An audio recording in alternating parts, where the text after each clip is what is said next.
சாமியே சரணமையப்பா. நம்ம சாமி ஐயப்பன் சீரியஸ்க்கு அனைத்து ஐயப்ப பக்தர்களையும் ஐயப்ப வணக்கத்தோடு வரவேற்கிறேன். நம்ம சேனலை சப்ஸ்கிரைப் பண்ணிக்கங்க. நீங்க சப்ஸ்கிரைப் பண்ணிட்டு வீடியோ பார்க்கும் பொழுது எனக்கு ஒரு ஊக்கம் கிடைக்கும். அந்த ஊக்கத்தை அனைத்து ஐயப்ப பக்தர்களும் தர வேண்டும் என அன்போடு கேட்டுக்கொள்கிறேன். இன்னைக்கு வீடியோவில் மஞ்சள் மாதாவை பத்தி பார்க்க போறோம். மஞ்சள் மாதாங்கிறது யாரு, உண்மை என்ன, அவங்க ஐயப்பனை கல்யாணம் பண்ணிக்கிறதுக்காக தான் வெயிட் பண்றாங்களா, இந்த மாதிரியான பல ஐயப்ப பக்தர்களுக்கு குழப்பமாக இருக்கக்கூடிய விஷயங்களை இந்த வீடியோவில் பார்க்க போகிறோம். வீடியோவை ஸ்க்ரோல் பண்ணி பார்க்காதீங்க, கண்டினியூவா பாருங்க. பல உண்மைகள் பல ஐயப்ப பக்தர்களுக்கு தெரிய வரும். நமக்கு புராண காலத்துல ஒரு விளக்கம் நமக்கு சொல்லியிருப்பாங்க. அனைத்து ஐயப்ப பக்தர்களுமே இதை கேட்டிருப்பாங்க. மகிழ்ச்சியை ஐயப்பன் வதம் செய்தார். மகிழ்ச்சியை வதம் செய்தவுடன் மகிழ்ச்சியின் உடலில் இருந்து லீலா தேவி என்ற தேவதை சாப விமோசனம் அடைந்து ஐயப்பனை திருமணம் செய்து கொள்ள வேண்டும் என்று விருப்பம் தெரிவித்ததாக நீங்க கேள்விப்பட்டிருப்பீங்க. அதுக்கு ஐயப்பன், நான் இந்த அவதாரத்திலே பிரம்மச்சரியமாக இருக்க போகிறேன், ஆதலால் நான் உன்னை திருமணம் செய்து கொள்ள முடியாது என்று சொல்லியிருக்கிறார். அப்படி சொல்லும் பொழுது இல்லை இல்லை, நான் உங்களைத்தான் திருமணம் செய்து கொள்வேன் என்று லீலாவதி வற்புறுத்தியதாக கதை இருக்கிறது. அதற்கு ஐயப்பன் எந்த வருடத்தில் நம்ம இடது ஐயப்பன் கோவிலுக்கு கன்னிசாமிகள் வரவில்லையோ அந்த வருடத்திலே உன்னை திருமணம் செய்து கொள்கிறேன் என்று ஐயப்பன் கூறியதாக ஒரு வரலாறு இருக்கிறது. ஆனால் இது உண்மையா என்று கேட்டால், ஐயப்பனின் குடும்பத்தை சார்ந்த மன்னர்கள் முன்னோர்கள் இதை மறுக்கிறார்கள். அவர்கள் கூறும் விளக்கத்தினை இப்போது பார்க்கலாம். பந்தல ராஜா அவர்கள் எங்கிருந்து வந்தார்கள் என்றால், பாண்டிய தேசத்தின் ஒரு அங்கமானவர்கள் பந்தல தேசத்தினர். மன்னர் ராஜசேகர பாண்டியன் என்று அழைக்கப்பட்டிருக்கிறார். ஸோ அதன் காரணத்தினாலேயே ஐயப்பனுக்கு சபரிமலையில் கோவில் அமைக்கப்படும் பொழுது அவர்களுடைய குலதெய்வமான மீனாட்சி அம்மனுக்கும் மஞ்சள் மாதா என்ற பெயருடன் சபரிமலையிலே ஐயப்பனுக்கு இடதுபுறத்திலே ஒரு ஆலயம் அமைத்திருக்கிறார்கள். இந்த ஆலயம் இப்பொழுது மஞ்சள் மாதா ஆலயம் என்று அனைத்து ஐயப்ப பக்தர்களும் வணங்கி வருகிறார்கள். கேரள நம்பூதிரிகளும் இதையத்தான் சொல்லுகிறார்கள். மஞ்சள் மாதா என்பது ஐயப்பனை திருமணம் செய்வதற்காக காத்திருக்கவில்லை, அது ஐயப்பனின் குலதெய்வமான மீனாட்சி அம்மனின் ஒரு உருவம், ஒரு அவதாரம் என்று சொல்லியிருக்கிறார்கள். மன்னர் குடும்பமும் அதையேத்தான் கூறுகிறது. இதிலே நமக்கு ஒரு சந்தேகம் வரும். மகர ஜோதியின் போது மஞ்சமாதா எழுந்தருளல் என்று ஒரு நிகழ்வு நடக்கிறது.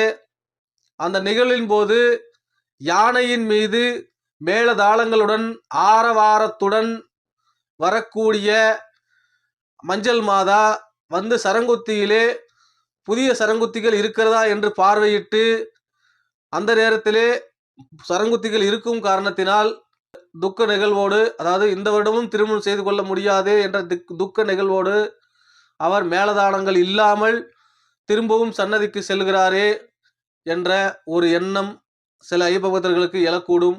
ஆனால் அது மஞ்சள் மாதாவே இல்லை, அது ஆக்சுவலா மணிகண்ட சாமி. மஞ்சள் மாதாவுக்கு பின்புறம் உங்களுக்கு பார்த்தீங்கன்னா மணி மண்டபம் இருக்கும். அந்த மணி மண்டபத்திலிருந்து தான் மணிகண்ட சாமி எழுந்தருளி வருகிறார். உங்கள் அனைவருக்குமே தெரியும், மணிகண்ட சாமி, அதாவது நமது ஐயப்பன் மகிழ்ச்சியுடன் போர் புரியும் பொழுது ஐயப்பன் தனியாக போர் புரியவில்லை, அவர்களுடன் அந்த பகுதி காட்டுவாசி மக்களும் இணைந்து இருந்தார்கள். அந்த காட்டுவாசி மக்களின் நினைவாகவே சரங்குத்தியை நாம் குத்துகிறோம்.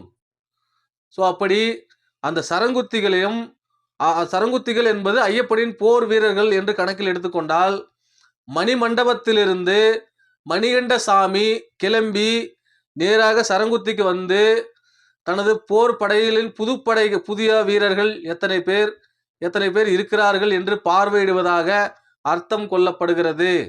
இதனுடைய நிகழ்வாகவே மகர ஜோதி அன்று மணிகண்ட சாமி எழுந்தருளல் என்றது பக்கத்திலே மஞ்சமாதா கோவில் இருப்பதால் மஞ்சமாதா கோவில் அருகில் எழுந்தருளல் என்பது மஞ்சமாதா கோவில் எழுந்தருதல் அப்படி என்று ஆகிவிட்டது. பொதுவாகவே இந்த பிராக்டிக்கலா நம்ம யோசிச்சு பார்க்கும்போது நம்ம பக்கத்திலேயே பார்த்தோன்னா ஒரு பெண் நம்மளை தான் திருமணம் செய்து கொள்ள வேண்டும் என்று அமர்ந்து கொண்டிருக்கும் பொழுது நாம் பிரம்மச்சரிய விரதத்தை சரியாக மேற்கொள்ள முடியுமா என்று கேட்டால் 100% முடியாது. மனசு சஞ்சலப்படுவதற்கான வாய்ப்பு உண்டு. இதன் காரணமாக இதே பார்த்தோன்னா அந்த இடத்துல நம்ம குலதெய்வம் இருக்கு அப்படின்னாக்க நம்மளால தைரியமா அந்த பிரம்மச்சரிய விரதத்தை மேற்கொள்ள முடியும். ஸோ இதன் அடிப்படையிலே தான் பக்கத்திலே இருப்பது மஞ்சமாதா என்ற பெயரிலே இருக்கக்கூடிய மதுரை மீனாட்சி அம்மன் என்பதை ஐயப்ப பக்தர்கள் புரிந்து கொள்ள வேண்டும். இதை நான் கூறவில்லை, இதை கூறியது ஐயப்பனின் முன்னோர்களான அரசர்களும் இப்போது வாழும் அரசரும் தெரிவித்திருக்கிறார். ஐயப்பன் கோவிலின் நம்பூதிரியும் தெரிவித்திருக்கிறார் என்பதை மனதில் வைத்துக் கொள்ளுங்கள். இப்பொழுது மஞ்சமாதா கோவிலின் வழிபாடுகளை பற்றி பார்க்கலாம். மஞ்சமாதா கோவிலிலே பல வழிபாடுகள் இருக்கிறது. அதிலே தேங்காய் உருட்டு வழிபாடு, ஜாக்கெட் அதாவது துணி வழிபாடு, மஞ்சள் பொடி தூவுதல் வழிபாடு, குங்குமப்பொடி தூவுதல் வழிபாடு இருக்கிறது. தொட்டில் கட்டும் வழிபாடும் இருக்கிறது.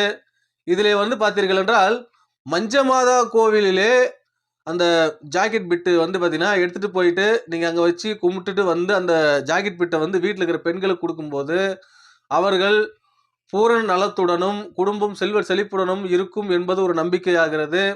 திருமணம் ஆகாத பெண்களுக்கு அந்த ஜாக்கெட் பிட்டை நம்ம கொடுக்கும்போது அந்த பெண்களுக்கு திருமணமாகும். ஆண்களுக்கும் அதே போலதான். ஆண்களும் சென்று அங்கு தேங்காய் உருட்டி வழிபட்டால் அவர்களுக்கு திருமணம் விரைவில் நடைபெறும் என்பது ஐதீகமாக இருக்கிறது. மேலும் குழந்தை இல்லை, எங்களுக்கு குழந்தை வேண்டும் என்று வேண்டுபவர்களும் தேங்காய் உருட்டி வழிபடலாம். ஸோ இப்படி மஞ்சமாதா கோவிலிலே பல அற்புதங்கள் இன்றும் நடைபெற்று கொண்டிருக்கிறது. மேலும் மஞ்சமாதா கோயிலுக்கு பின்புறமாகவே மேளம் அடித்து வழிபாடு செய்வார்கள்.